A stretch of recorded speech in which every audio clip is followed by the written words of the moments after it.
Hello everyone, welcome again. I am doctor S P Gupta और हम लोग इंजीनियरिंग मैथमेटिक्स 3/4 में module 2 application of partial differential equation में आज हम लोग सीखेंगे वन डायमेंशनल वेव इक्वेशन, जिसको बोलते हैं 1D वेव इक्वेशन। होती क्या है, क्या कंडीशंस होती हैं उसके अंदर और उसका सोल्यूशन कैसे फाइंड किया जाता है।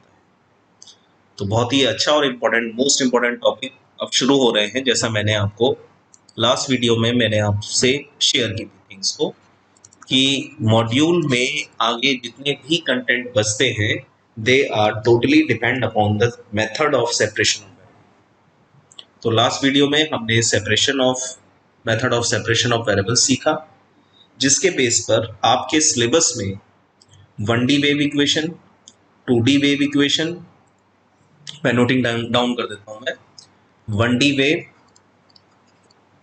2D वेव यानी 2 dimensional wave, 1D heat, similarly 2D heat, उसके बाद 2D लाप्लास और ट्रांसमिशन लाइन।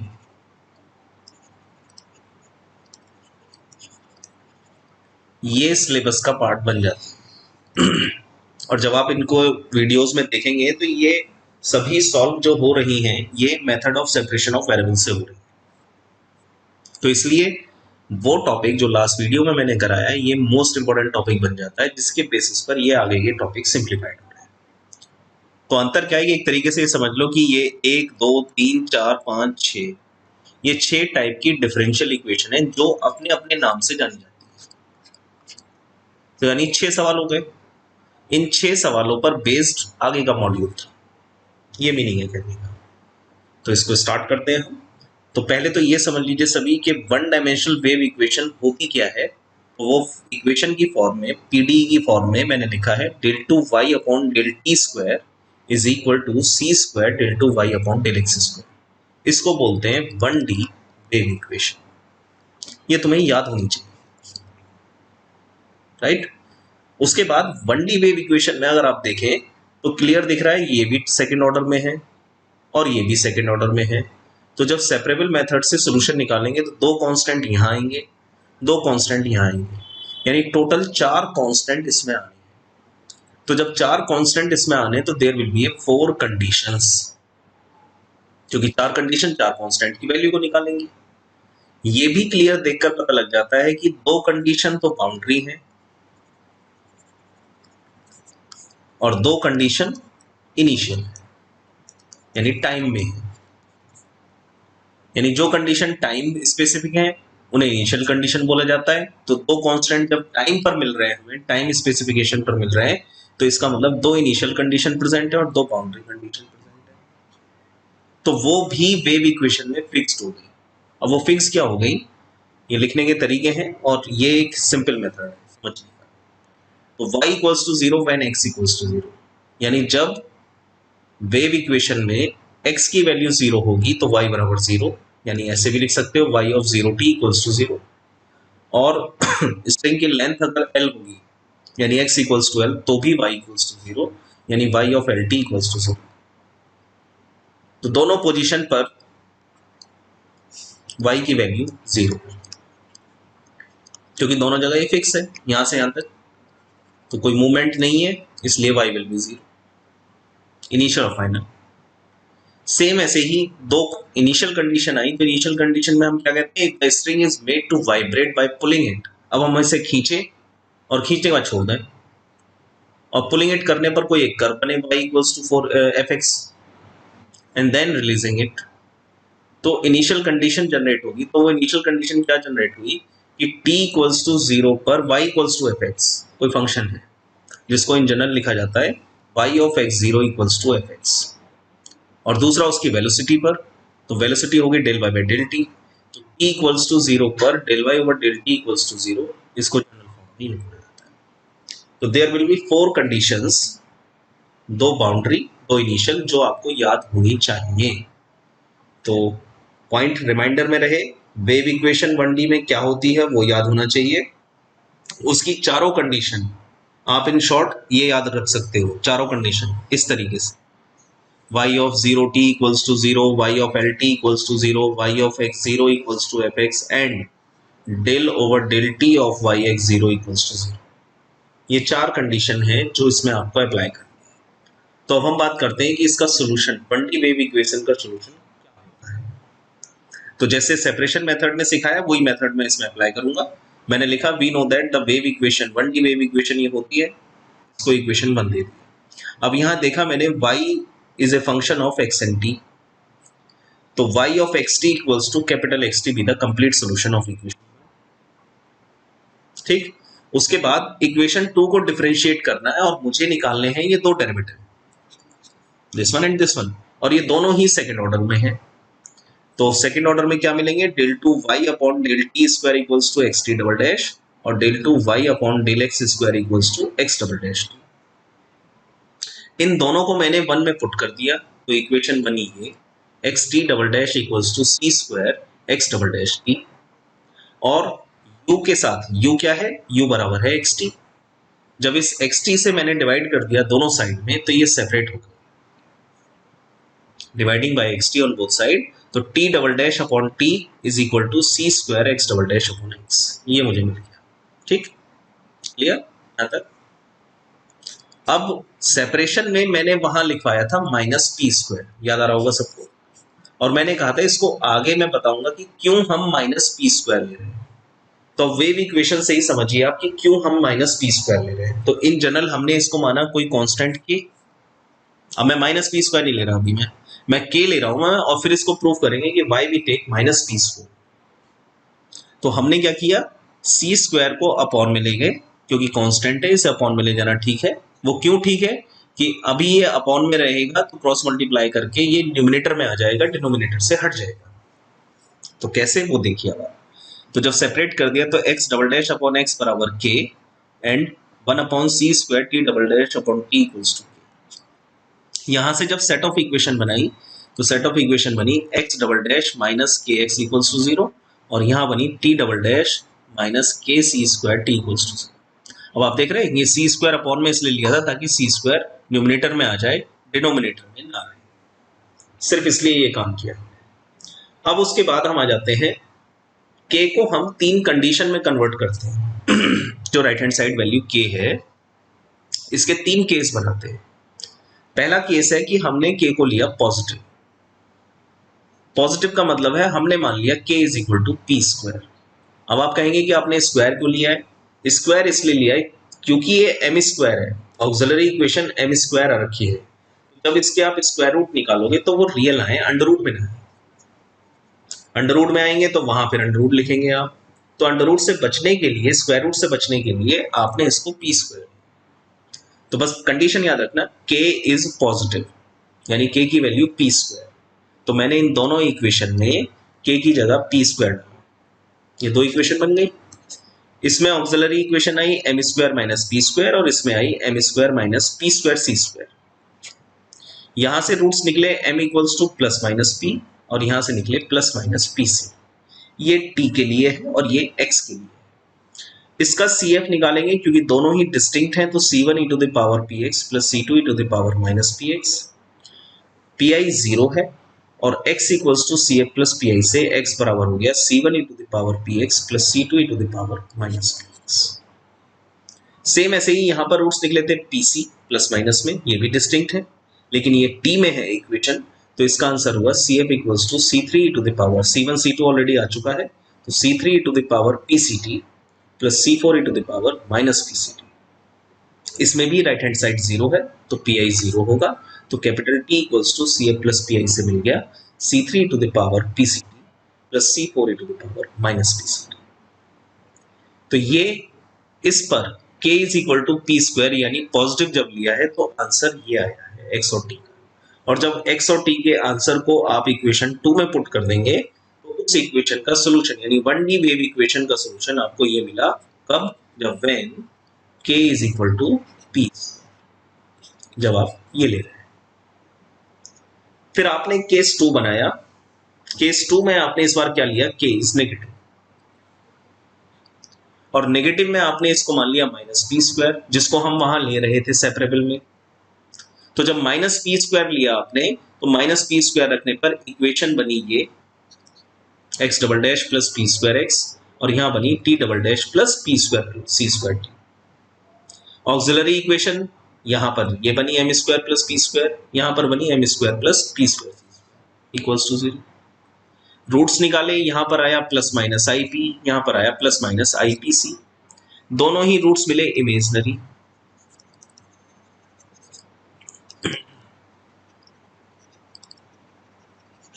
और इमेजनरी रूट में alpha plus minus I beta मानकर आप सिंप्लीफाई करेंगे तो पहले वाले का सी एफ निकल कर आया C1 cos px plus C2 sin px। Right hand side 0 है तो ये pi 0 हो गया और x बराबर आ गया C1 cos px plus C2 sin px। On the other hand जब आपने t वाली इक्वेशन को सॉल्व किया तो ये भी इमेजनरी है, तो यहाँ C3 cos pct plus C4 sin pct और t निकल कर गया। इन दोनों वैल्यू को जब अब इक्वेशन 2 में डाला तो इक्वेशन 2 में डाल के y ऑफ xt आपका ये आंसर आ गया। लेकिन ये ध्यान रखना ये कब मिला, when k is equal to minus P square. तो हमने पॉजिटिव भी ले लिया, हमने नेगेटिव भी ले लिया, अब ले लेते हैं 0। 0 में ये इक्वेशन जब k की जगह 0 डालोगे तो x double dash equals to 0, t double dash equals to 0।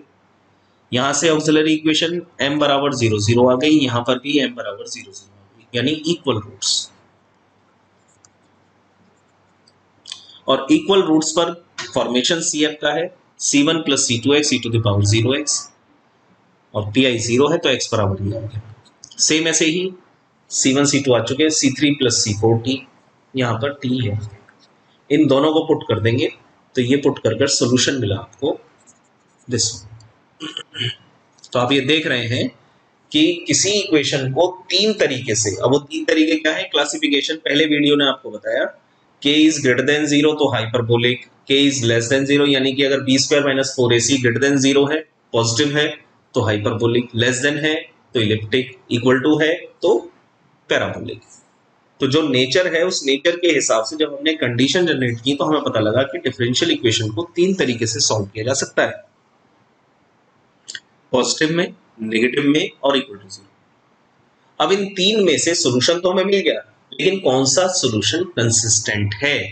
तो हमने देखा कि हमारे पास वेरियस पॉसिबल सॉल्यूशन है 1D वेव के, ये तीन टाइप के सॉल्यूशन है। ये मिला कब, फिर मैं लिख रहा हूं यहां पर k is equal to P square, ये मिला कब k is equal to minus P square, और ये मिला कब k is equal to 0। There are 3 possible solution for the 1D wave equation. तो तीनों सही हैं, लेकिन हमारे लिए कौन सा कंसिस्टेंट सॉल्यूशन है, यानी हमारी स्टडी किस तरफ चल रही है कि इन तीन में से हमें वो सॉल्यूशन चूज करना है जो उस स्टडी के लिए वैल्यूएबल हो। तो हमारी स्टडी है वेव इक्वेशन, भले ही वो 1D हो या 2D हो, किधर है वेव इक्वेशन। तो हम अब इस थ्योरेटिकल मैटर में समझिए क्या कहना चाह रहा हूं मैं। In these three solutions, we have to choose that solution which is consistent with the physical nature of the body. Since we are dealing with a problem on vibration, wave equation है तो क्या होगा, vibration. तो जब vibration की problem को deal कर रहे हैं, therefore y must be, यानी ये जो सोल्यूशन है y, ये मस्ट भी कैसा होना चाहिए, पीरियोडिक फंक्शन। तो अब जरा आपने तीन सोल्यूशन देखिए। ये एक्सपोनेंशियल है, पीरियोडिक तो नहीं है, ये ट्रिग्नोमेट्रिक है, लेकिन यहां पर ट्रिग्नोमेट्रिक पीरियोडिक में कन्वर्टेड है, और ये नॉर्मल है। तो आप ये खुद देख रहे हैं कि इन तीन सॉल्यूशन में से जिसमें भी ट्रिग्नोमेट्रिक टर्म होगी वही पीरियोडिक फंक्शन कन्वर्ट करेगा। तो हमारे लिए थर्ड, ये जो सेकंड सॉल्यूशन है साइन कॉस में ट्रिग्नोमेट्रिक टर्म में, ये सॉल्यूशन कंसिस्टेंट सॉल्यूशन है वेव के लिए। तो जब वेव के लिए कंसिस्टेंट सॉल्यूशन है तो आप ये समझ पाए कि वेव का सॉल्यूशन मिला किस कंडीशन पे, ये जो है ये अगर ट्रू है तो ये मिला किस कंडीशन पे, माइनस पी स्क्वायर। इसलिए मैंने वहां कहा कि माइनस पी स्क्वायर रखो, यानी एक ही कांस्टेंट को आप लेके चलो पूरे मॉड्यूल में, तो कहीं भी कोई हौच-पौच नहीं होगी, कोई मिस्टेक नहीं होगी। आप माइनस पी स्क्वायर पर ही निकालते रहे। तो यहां से हमें पता लगा कि 1D वेव इक्वेशन का solution, general solution, what is this is general general solution. तो ये हमें जनरल सोल्यूशन मिल गया। इस जनरल सोल्यूशन में 4 कांस्टेंट हैं, जिनमें से क्लियर पता है 2 कांस्टेंट टाइम पर है, टाइम स्पेसिफिक, और 2 कांस्टेंट लेंथ स्पेसिफिक एक्स। तो जो लेंथ स्पेसिफिक है उनको बोलते हैं बाउंड्री प्रॉब्लम, बाउंड्री कंडीशन, और जो टाइम स्पेसिफिक होते हैं उनको बोलते हैं इनिशियल कंडीशन। तो ऊपर आपने जहां पर मैंने इसको इनिशियल स्टार्टिंग में बताया वहां पर 4 कंडीशन मैंने आपको बताई और आपसे कहा इनको याद कर लीजिएगा। तो कंडीशन 1 थी y of 0 t equals to 0, पहली कंडीशन जो लेंथ में लग रही है। तो यहां आप देखें इक्वेशन नंबर 6 में जहां पर भी x है उसमें x की जगह 0 रख दीजिए। तो लेफ्ट साइड तो 0 के बराबर है according to the condition, right side में cos 0 1 sin 0 0। तो आपको मिला c1 और फिर ब्रैकेट में t वाला फंक्शन। तो t वाले फंक्शन का तो कोई रोल है नहीं, यहां से c1 में स्पेसिफिक कंडीशन थी तो यहां से मिला c1 इक्वल्स टू 0। यानी ये तो 0 नहीं हो सकता बराबर, इज नॉट इक्वल टू 0 क्योंकि टाइम स्पेसिफिक है।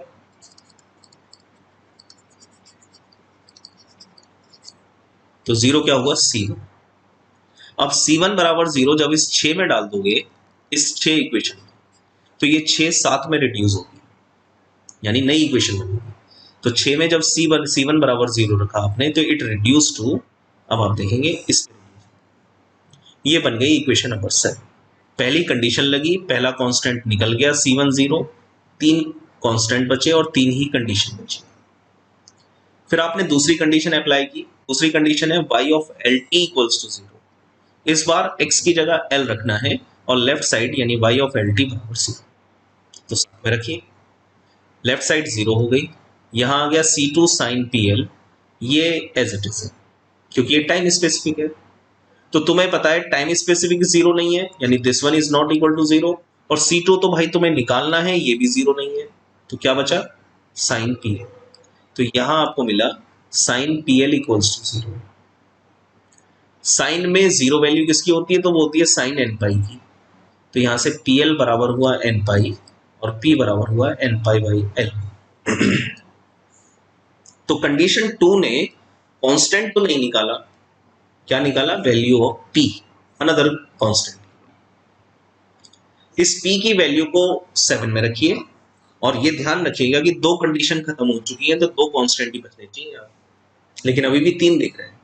तो हमने क्या किया, p की वैल्यू को रखते हुए हमने c2 की मल्टीप्लाई ब्रैकेट के अंदर कर, तो जहां जहां पे p था वहां पर n पाई बाई l डाल दिया, देख सकते हैं आप, और c2 को मैं अंदर ले गया तो c2 c3 आ गया और c2 c4 आ गया। इस c2 c3 और c2 c4 को मैंने an और bn मान लिया। तो इक्वेशन 8 जो मैंने बनाई है, अब आप इसमें देख सकते हैं कितने कांस्टेंट हैं, 2, एक कांस्टेंट ये और एक कांस्टेंट ये, और कितनी कंडीशन बची हैं, 2 ही बची हैं टाइम स्पेसिफिक, वो आपको अप्लाई। तो जब थर्ड कंडीशन मैंने लिखी, थर्ड कंडीशन क्या है, y of x0 is equal to fx। तो इस बार मुझे t बराबर 0 रखना है इस इक्वेशन 8 में। तो जब t बराबर 0 रखेंगे तो ये भी पता है आपको cos 0 इज 1 sin 0 इज 0, तो यहां मिलेगा ब्रैकेट के अंदर सिर्फ a। तो क्या मिला मुझे, fx equals to sin n pi x by l into an। अब ये an जनरल फॉर्म में है तो मैंने इसको लिख दिया summation n running 1 to infinity an sin n pi x by l। और मैथमेटिक्स 2 में आपने फोरियर सीरीज पढ़ी है सभी ने। फोरियर सीरीज का एक पार्ट था जिसमें उसको 2 पार्ट में डिवाइड करते हैं, half range cosine, half range sign. तो ये जो बन रहा है, ये जो टाइप बन रही है, that is known as half range sine series.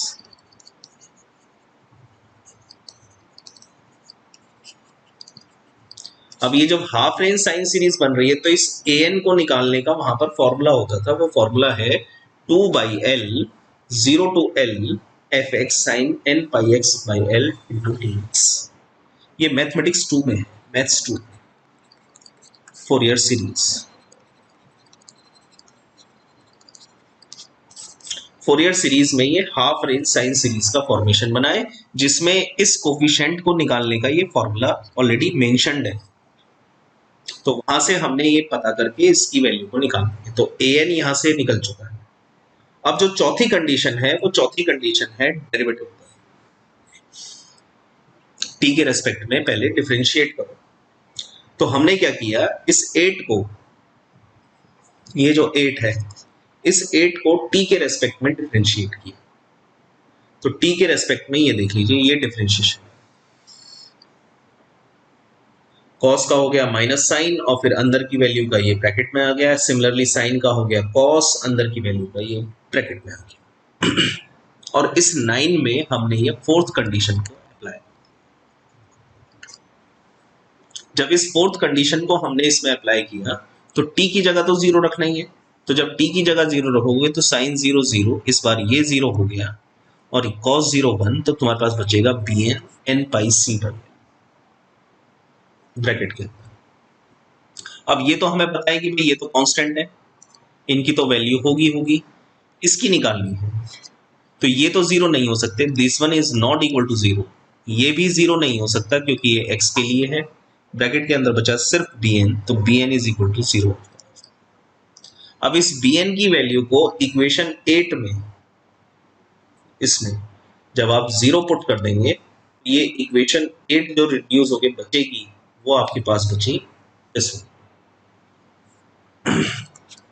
y of xt equals to summation n running 1 to infinity an sin n pi x by l into cos n pi ct। ये equation is a solution for 1D wave equation. इसको कहते हैं आप 1D wave equation का solution, जिसमें एक constant बच रहा है an। इसको किससे निकालेंगे, ये वो फॉर्मूला है जो हाफ रेंज साइन सीरीज से आपको मिलेगा। तो आप समझ लीजिए, याद कर लीजिए इस चीज को। ये मैंने सोल्यूशन भी बताया है, ये सोल्यूशन भी एग्जाम में पूछ लिया जाता है कि state and proof 1D wave equation, find the solution of 1D wave equation, ऐसे आ जाता है। तो अब आप दो तरीके समझें। पहली चीज, नंबर 1, वेव इक्वेशन 1D में होती कौन सी है, ये याद होना चाहिए आपको। उसके बाद उसकी कौन सी 4 कंडीशंस हैं, ये याद होनी चाहिए आपको, राइट। 1D वेव और चारों कंडीशन। जब हम जनरल सॉल्यूशन निकालते हैं तो जनरल सॉल्यूशन आपने साइन कॉस वाला आंसर लेना है।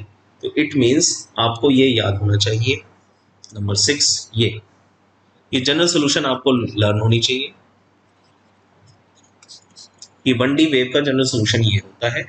1D वेव का कंप्लीट सॉल्यूशन, यूनिक सॉल्यूशन ये होता है, ये याद रखना है। और जिसमें an को निकालने के लिए ये वैल्यू यूज करनी है। न्यूमेरिकल कैसे पहचानोगे, तो numerical identification for 1D wave equation by following words in numerical. अगर पूछ रहा है फाइंड डिस्प्लेसमेंट, तो वो 1D वेव का सवाल है। अगर कहीं न्यूमेरिकल में स्ट्रिंग या स्ट्रेच्ड वर्ड है, वो 1D वेव के न्यूमेरिकल में। ये आइडेंटिफिकेशन होगी 1D वेव को पहचानने की। इसमें न्यूमेरिकल इसी थ्योरेटिकल पोर्शन में होते हैं। ये 3 सवाल मैं सॉल्व करके दिखाऊंगा मैं, और आपके लिए ये 2 न्यूमेरिकल हैं जिनको आप सिंप्लीफाई। तो विदाउट एनी डिले आगे सॉल्व करते हैं, जिसमें पहला सवाल है, a string is stretched and fastened to 2 points L apart. Motion is started by displacing the string in the form of y is equal to a sin pi x by L, from which it is released at a time t equals to 0. Show that the displacement of any point at a distance x from one end at time t is this one. यानी answer ये दिया हुआ है, ये हमें proof करना है, ये आंसर है। उसके बाद डिस्प्लेसमेंट, ये वर्ड आ गया तो 1D वेव का है, y ऑफ xt निकालना है। स्ट्रिंग आ रहा है, स्ट्रेच्ड आ रहा है, तो आप ये देख रहे हैं कि ये वर्ड्स आ रखे हैं, तो ये 1D वेव का सवाल है। उसके अलावा गिवन में हमारे पास ये गिवन है, राइट, और ये गिवन है हमें t इक्वल्स टू 0 पर। अब इसके बेस पे मैं सोल्यूशन लिख रहा हूं, मैं इसको समझिए। सोल्यूशन ऑफ फर्स्ट, सबसे पहले हमें solution of 1D wave equation लिखना है। We know that the solution of 1D wave equation is y of xt is equal to summation n running 1 to infinity an sine n pi x by l into cos n pi ct by l, where an equals to 2 by l 0 to l f of x into sine n pi x by l into d। ये सबसे पहले हमने लिखना है। कहाँ से लिखा है ये हमने? ये जो अभी देखो फाइंड किया, ये सॉल्यूशन और ए एन को निकालने का फॉर्मूला, इसको आप पहले लिख दीजिए। अब उसके बाद हमें फॉर्मेशन तो पता लग गया और ए एन हमें निकालना है और प्रूफ देना है। तो अब हमने देखा हमें गिवन क्या है, गिवन दैट न्यूमेरिकल में हमें गिवन है y ऑफ x0, ये गिवन है। देखिए जरा सवाल को, ये देखिए दिस वन, ये कब गिवन है? t इक्वल्स टू 0 पे, यानी y ऑफ x0 की वैल्यू इतनी है a sine pi x by l। और अब अगर आप कंडीशन को देखें तो y ऑफ x0, देखिए y ऑफ x0 किसके बराबर है? fx के बराबर है। तो आप इसको fx में this one equals to fx। अब ये fx जैसे ही माना तो तुरंत आपकी समझ में आ गया कि an में fx रिक्वायर है, fx ये मिल गया। इस fx को पुट करके मैं इसको सिंप्लीफाई करता हूँ। जो an निकल कर आएगा उस an को फर्स्ट में डालेंगे और फर्स्ट में डालते ही हमें वो आंसर प्रूफ हो जाएगा जो हमें दिया। तो हमने अब an निकाला, an equals to therefore 2 upon l 0 to l a sine pi x by l into sine n pi x by l dx। a को बाहर कर दिया, 2a by l 0 to l sine pi x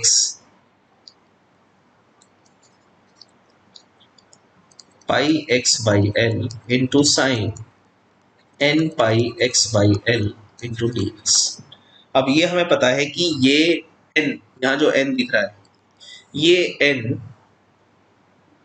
अगर आप 2 3 4 5 6 यानी 1 को छोड़ के 2 3 4 5 6 अगर आप डालेंगे तो 2 से मल्टीप्लाई और 2 से डिवाइड करने के बाद ये ऑलवेज रिजल्ट 0 देगा। ये फोरियर सीरीज में सारी फॉर्मेशन लिखवाई गई है डायरेक्ट इंटीग्रेशन की। तो मैं यहां लिख रहा हूं which will vanish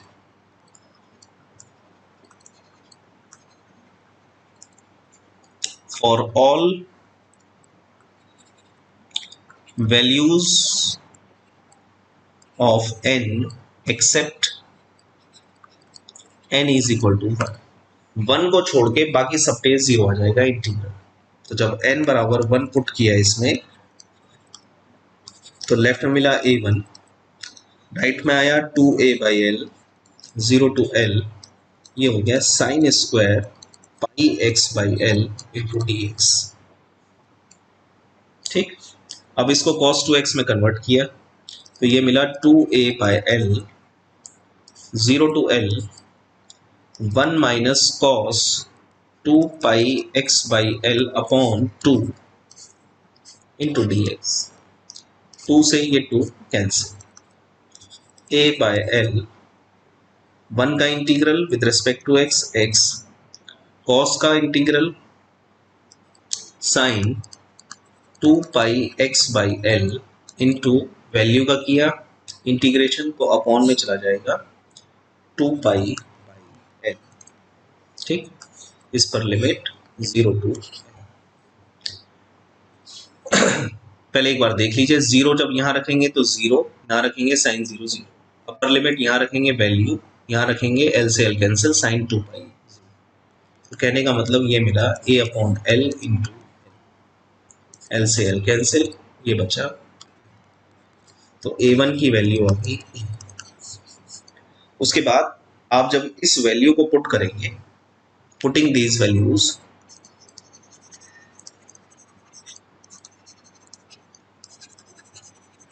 in equation 1, तो इक्वेशन 1 है y of x t is equal to summation n running 1 to infinity a n sine pi sine n pi x by l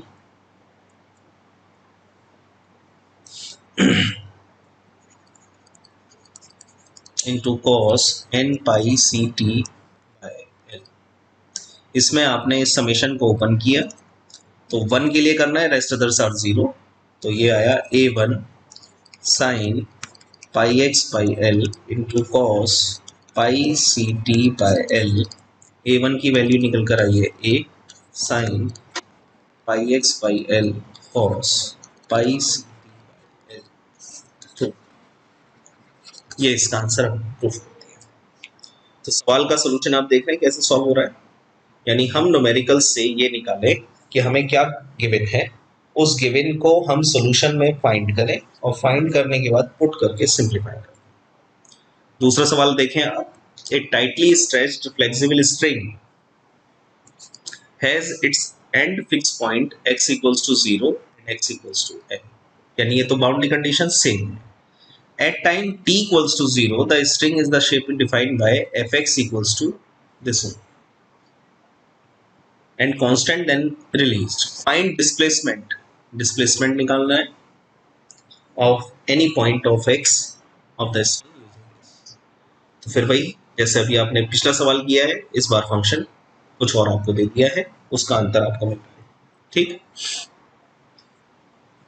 solution of 2।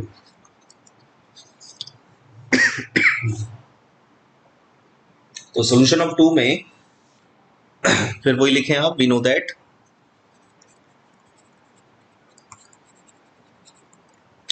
One d wave का solution of one d wave is y of xt is equal to summation n running 1 to infinity a n sin n pi x by l cos n pi c t by l, where a n equals to 2 upon l 0 to l fx sin n pi x by l into dx। ये formation हो गया। अब आपने देखा given में हमें क्या given है, f x equals to mu x l minus x, ये गिवन है। ठीक है, इसको आप लिख सकते हो म्यू एक्स के अंदर मल्टीप्लाई कर दो l x minus x square, ये गिवन है आपको। तो ए एन निकालें पहले हम, therefore a n equals to 2 by l, mu constant बाहर कर दो, 0 to l l x minus x square sine n pi x by l into d x. जैसा फोरियर सीरीज सॉल्व करते थे बिल्कुल वैसे जस्ट लाइक सॉल्व करना है आपको। 2 mu by l first as it is, second का इंटीग्रल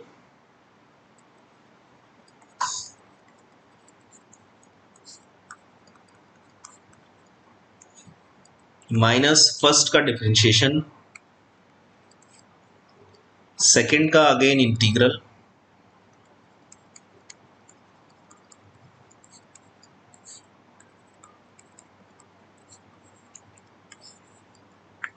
प्लस फर्स्ट का डिफरेंशिएशन अगेन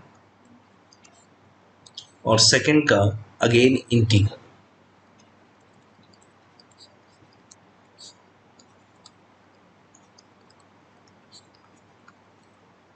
ये सब फोरियर सीरीज में आपने सीखा है कैसे इसको करते हैं, एक बार गो थ्रू कर लें कैसे सिंप्लीफाई करते हैं फोरियर सीरीज में। वीडियो आप देख सकते हो मेरा पीछे मैथ्स 2 में फोरियर सीरीज, वहां से आप इसको एक बार फिर समझ सकते हो कैसे इसको हम इंटीग्रेट कर रहे हैं। तो वो सारे फॉर्मेशन भी मैंने लिखवाए। अब ब्रैकेट ओपन करना है और लिमिट बाद में लगानी है, पहले ब्रैकेट ओपन कीजिए। Minus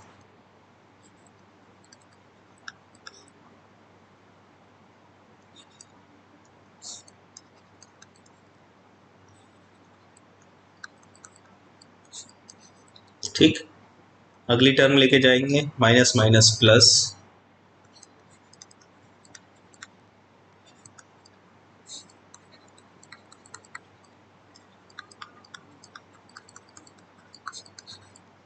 plus minus minus,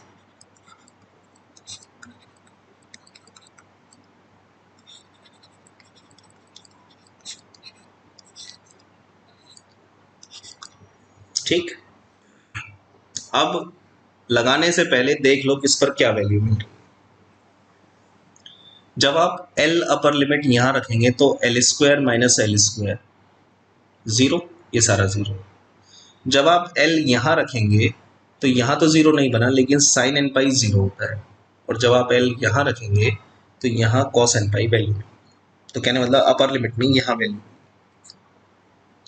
lower limit आप यहां रखेंगे तो ये जीरो हो गया, यहां रखेंगे साइन जीरो जीरो होता है, यहां रखेंगे वैल्यू मिलेगी।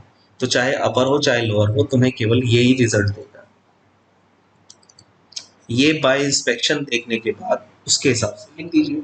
तो जब आप अपर लिमिट लगा रहे हैं तो आ रहा है आपके पास -2l³ upon n³ pi cube cos n पाई, माइनस लोअर लिमिट लगाएंगे तो वो आ रही है -2l³ upon n³ pi cube cos 0।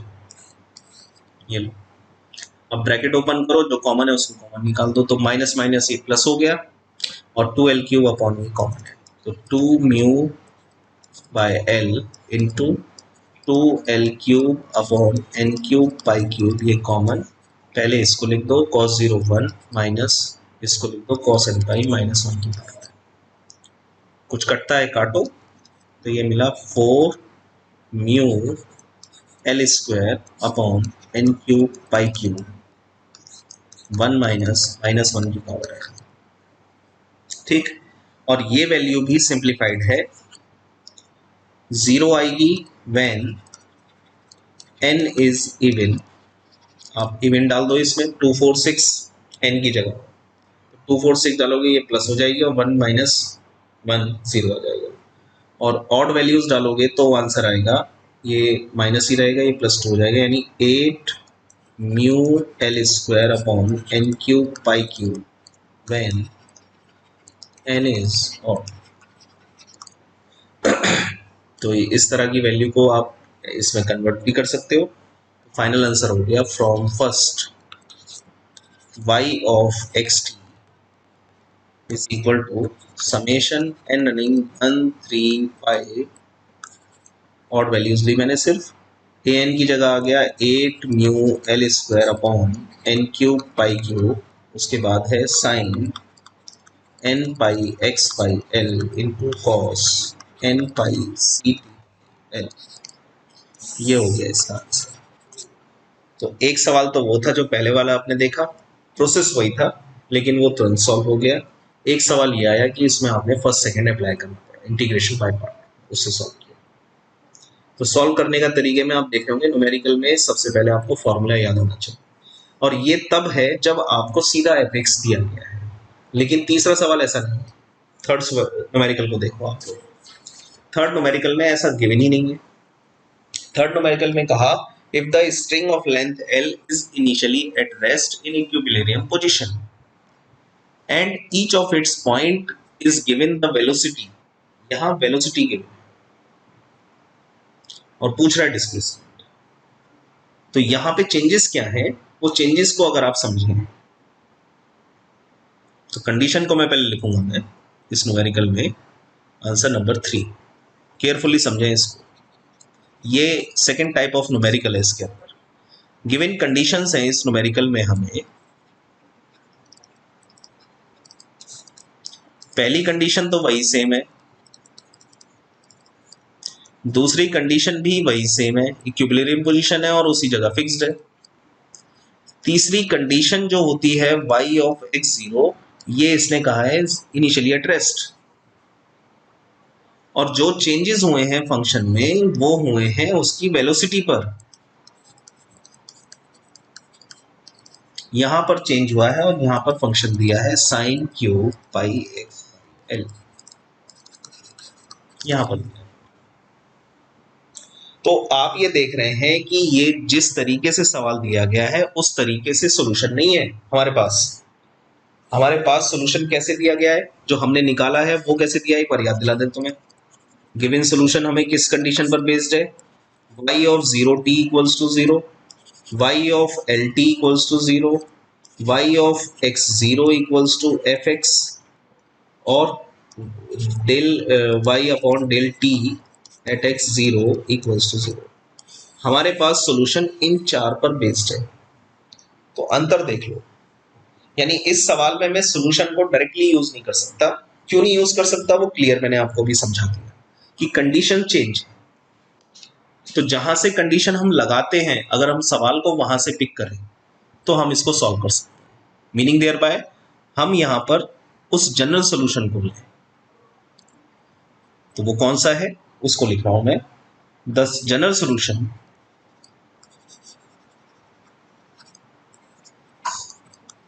of 1D wave equation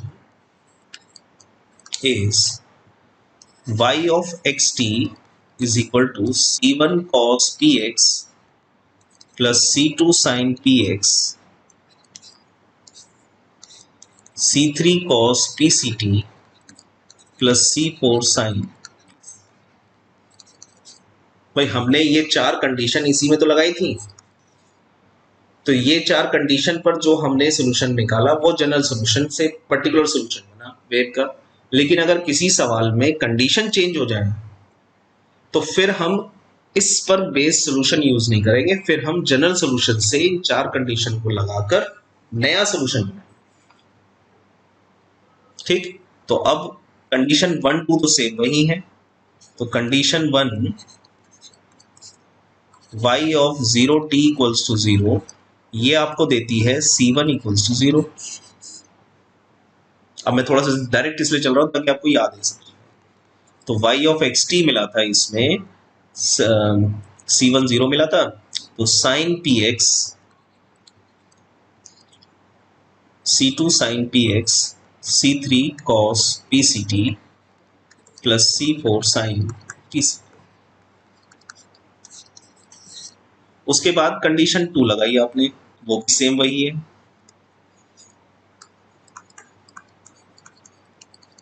इसमें आपको p की वैल्यू मिली n पाई बाई l, तो ये रिड्यूस हुआ y of xt equals to sine n pi x by l in a bracket a n cos n pi ct by l plus b n sine n pi ct by l। दो condition लग के ये पता है यही आना है। अब तीसरी कंडीशन है y of x0 equals to 0। चलिए इसे भी लगाइए। कंडीशन 3 अब यहां से चेंज हो गया, y of x0 equals to 0। तो t बराबर 0 रखा आपने इसमें, तो 0 is equal to sine n pi x by l a n। ठीक, ये बचेगा सिर्फ, तो यहां से आपको मिला a n इक्वल्स टू 0। अब इस a n की वैल्यू को 3 में रख देंगे तो आपके पास आया y of xt is equal to sine n pi x by l b n sine n pi ct by l। ये तीन कंडीशन लगने के बाद ये मिला।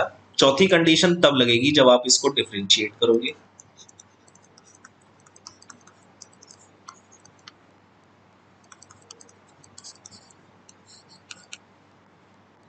साइन का हो गया cos n pi ct by l into n pi c by l। और अब इसमें कंडीशन 4 अप्लाई करो। कंडीशन 4 है del over del t of y x0 हमें फंक्शन दिया गया है b sine cube pi x by l, ये दिया। तो जब आप इसमें अप्लाई करोगे तो अब देखो क्या मिलेगा। लेफ्ट में तो आ गया b sine cube pi x by l, जिसको हम मान रहे हैं एक तरीके से f x, is equal to sine n pi x by l, और यहां पर मिला t की जगह 0 cos 0 1, तो ये मिला b n n pi c by l. ठीक, इस पूरे को मान लो सी एन, यानी एक तरीके से हम ये कह रहे हैं कि ये मिल रहा है f x equals to summation n running 1 to infinity c n sine n pi x by l, where c n equals to d n n pi c by l, और एफ एक्स इक्वल्स टू क्या है दिया हुआ सवाल b sine cube pi x by l. ये सारी चीज हमने मानी। तो अब ये कैसी बन रही है, ये बन रही है हाफ रेंज साइन सीरीज। तो जब हाफ रेंज साइन सीरीज है तो सी एन निकालने का फॉर्मूला है 2 by l 0 to l f x sine n pi x by l into d x, ये फॉर्मूला हो गया। अब इसमें वैल्यू को डालें तो सी एन बराबर 2 by l 0 to l f x है b sine cube pi x by l, और ये है साइन एन पाई एक्स। ठीक, तो n बराबर 1 पर ही ये सॉल्व होगा। तो आपने कहा which will vanish for all values of n except n is equal to 1। तो C1 मिला आपको, यानी पहले मैं Cn की वैल्यू लिख दूं। Cn का मतलब क्या है, b n n pi c by l, n n n pi c by l, b n n pi c by l. अब आपने इसमें n बराबर 1 पुट कर दिया, तो ये मिला b one pi c by l 2 by l 0 to l, b को भी बाहर कर दो, ये हो गया sine 4 pi x by l into d x. ठीक है,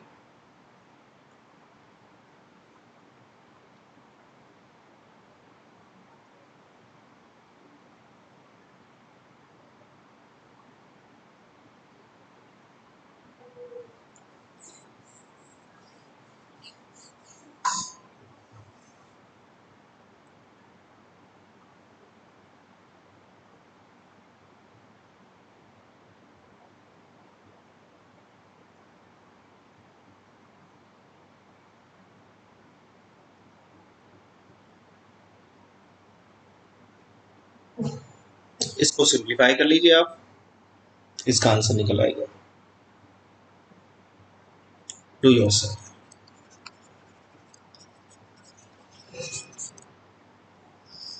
कॉस के cos 2 pi x by L में कन्वर्ट करके तब आप इसको सिंप्लीफाई कर सकते हो। ठीक है, इसको लिख सकते हो साइन स्क्वायर का होल स्क्वायर, साइन स्क्वायर को कॉस 2 पाई एक्स में कन्वर्ट कीजिए और उसके बाद इसको सिंप्लीफाई कर दीजिए। तो यहाँ से b1 निकालना है, वो इसका आंसर आ जाएगा। ठीक, तो इस तरीके से ये सवाल था जिसको आपने सिंप्लीफिकेशन करना है। तो यहाँ इस सवाल ने बताया कि अगर कंडीशन चेंज हो जाए तो फिर आप फाइनल सॉल्यूशन में न पुट करके आप जनरल सॉल्यूशन में उन कंडीशंस को अप्लाई करेंगे, है ना।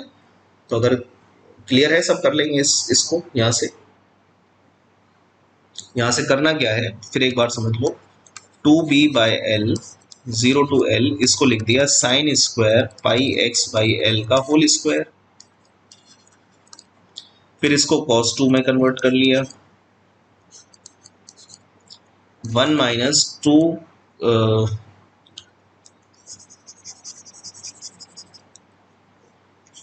cos 2x होता है 1 माइनस 2 साइन स्क्वायर एक्स। ठीक, तो ये आ गया आपका 1 minus cos 2 pi x by L.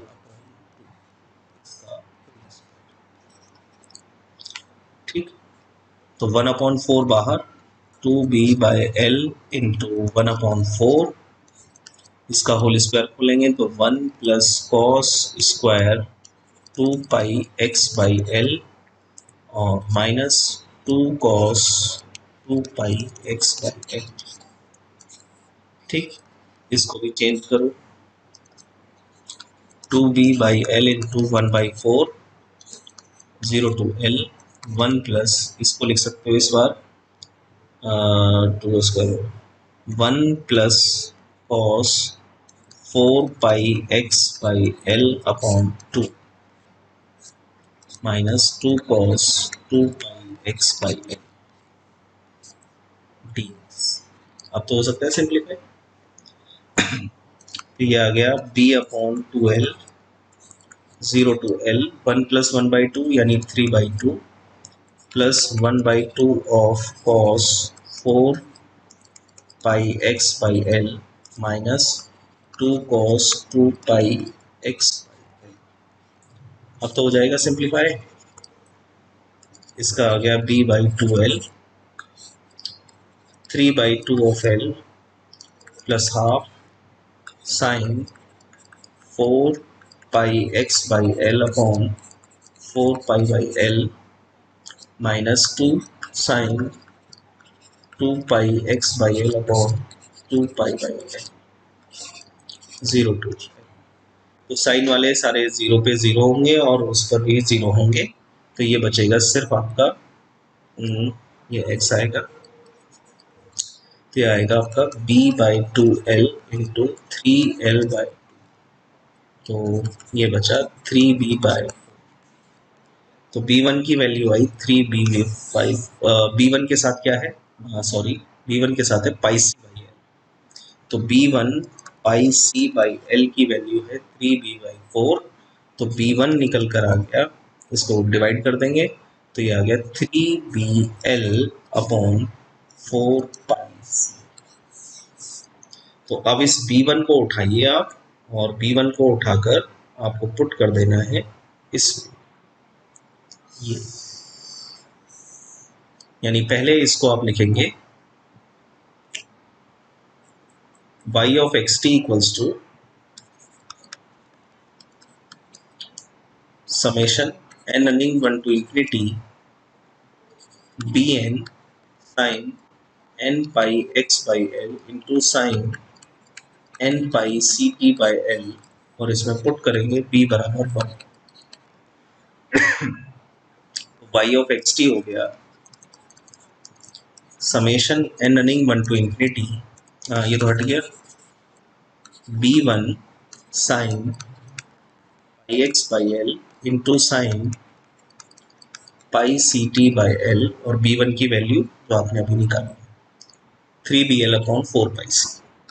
y of xt equals to 3bl upon 4πc of sine πx/l into sine pi ct/l, ये इसका। तो मैंने लिखा भले ही कि डू योर सेल्फ, बट करना इस तरीके से, कोई कंफ्यूजन ना हो। तो अब ये क्लियर हो गया होगा आपको कि कैसे सिंप्लीफाई इसको करना है, राइट। तो ये आपकी 1D वेव इक्वेशन पर बेस वीडियो थी। इसमें हमने उन दोनों तरह के न्यूमेरिकल को पिक किया जिसमें जैसी कंडीशन गिवन है 1D वेव की, उसमें सिर्फ fx दे दिया जाए तो डायरेक्ट सोल्यूशन में वो सॉल्व हो जाता है सवाल जाकर, और जहां पर कंडीशन चेंज हो जाए यानी वेलोसिटी 0 ना होकर वेलोसिटी फंक्शन बन जाए, तो उसमें हमें जनरल सॉल्यूशन से सॉल्व करना होता है। तो अब इस टॉपिक का सार क्या निकल कर आया, ये तो दो न्यूमेरिकल आपकी प्रैक्टिस में है, इनको आप सॉल्व कीजिएगा। इसमें सेकंड न्यूमेरिकल आप देख सकते हैं, अगर मैं पहला कहूँ तो पहले न्यूमेरिकल में वेलोसिटी है, यानी जैसा मैंने अभी सवाल किया है, और दूसरे सवाल में इनिशियल यानी y of x0। तो ये दो सवाल आप ट्राई करें। इसके अलावा मैंने ये सार जो इसका बताना है वो सार क्या है, हमें वेव इक्वेशन पता होनी चाहिए कि what is wave equation, 1D wave equation, उसकी कौन सी चार कंडीशन है ये पता होना चाहिए, हाउ टू सॉल्व इट ये पता होना चाहिए, सॉल्व होने में हमें ये तीनों कंडीशन दिखानी है, केस 1, केस 2, केस 3। उनमें से तीनों सोल्यूशन में से वो सोल्यूशन चूज करना है जो वाइब्रेशन बेस्ड हो, कंसिस्टेंट हो, और उस कंसिस्टेंट को जनरल सोल्यूशन मानते हुए उन चारों गिवन कंडीशंस को अप्लाई करके यूनिक सोल्यूशन फाइंड करना। न्यूमेरिकल दो तरीके से सॉल्व होने वाले हैं, एक यूनिक सोल्यूशन पर बेस्ड, वो सवाल देखकर पहचाने कि क्या गिवन है कंडीशन में उसके अकॉर्डिंग, और अगर वेलोसिटी दे दी जाए तो जनरल सोल्यूशन को फिर वो सोल्यूशन लगाना होता है एक एक। नेक्स्ट वीडियो में हम मिलेंगे 2D वेव इक्वेशन के साथ। Thank you.